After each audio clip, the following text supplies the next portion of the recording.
आपके पास तकलीफ होती है तो ক্যারিয়ারের শুরুতে তিক্ত অভিজ্ঞতার মুখোমুখি হয়েছিলেন বলিউডের প্রবীণ অভিনেত্রী নীনা গুপ্তা। তার অভিযোগ, কোনো ভুল না থাকা সত্ত্বেও শুটিং সেটে এক পরিচালকের হাতে চরম অপদস্থ হতে হয়েছিল তাকে। এমনকি সেই ঘটনার পর সবার সামনেই কান্নায় ভেঙে পড়েছিলেন বাধাই হোক খ্যাত এই অভিনেত্রী।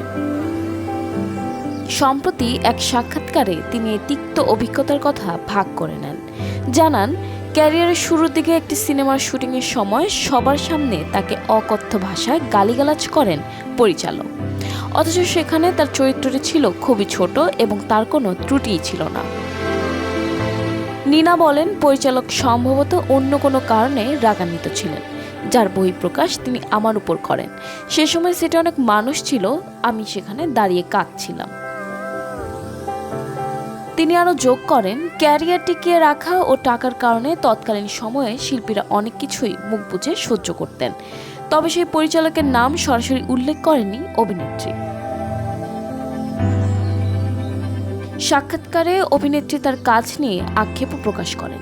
জানান, শুধু জীবিকার তাগিদে এমন কিছু সিনেমায় অভিনয় করতে হয়েছে যা নিয়ে পরে তাকে অনুতপ্ত হতে হয়েছে।